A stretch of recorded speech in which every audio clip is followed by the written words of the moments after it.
Hi guys, welcome to my YouTube channel Seeker. Today I'm going to tell you how do clouds form. First, let's do something and have a look, okay? Set out a water ball and keep it.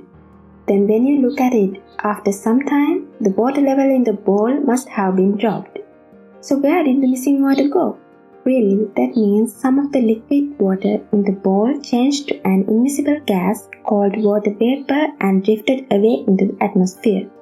This same thing is constantly happening with oceans, lakes, rivers, swimming pools, and everywhere water is in contact with air. Liquid water changes into a gas when water molecules get extra energy from a heat source such as the sun or from other water molecules running into them. These energetic molecules then escape from the liquid water in the form of gas.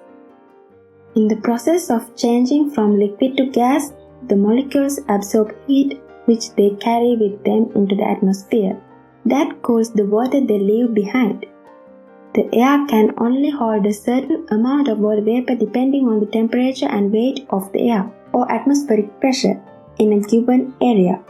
The higher the temperature or atmospheric pressure, the more water vapor the air can hold. When a certain volume of air is holding all the water vapor it can hold, it is said to be saturated. What happens if a saturated volume of air cools or the atmospheric pressure drops? The air is no longer able to hold all that water vapor. The excess amount changes from a gas into a liquid or solid.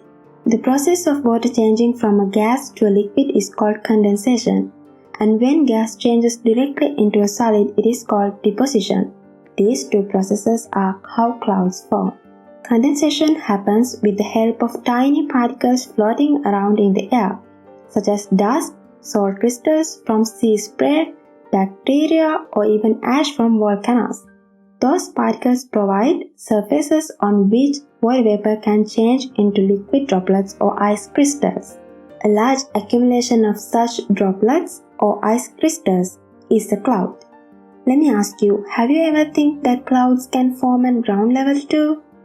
I know we usually think of clouds as being up in the sky, but when conditions are right, a cloud can form at ground level too. Then it's called fog. So if you ever walk through fog, you walk through a cloud. So the shortest answer for how do clouds form is that clouds are created when water vapor, an invisible gas, turns into liquid water droplets. These water droplets form on tiny particles like dust that are floating in the air. Although the basic idea of cloud formation is easy to understand, there is much more to learn. Peek beneath a cloud's fluffy exterior and you will find a world of complexity. In fact, clouds are considered one of the most challenging aspects of climate science because the better you can understand the clouds and the atmosphere that creates them, the better you can find out what's happening to our climate.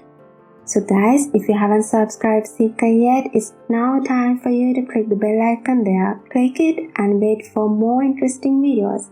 Thank you so much for watching this video and please comment the things that you would like to know more about from Seeker and how did you feel about this video. Have a good day.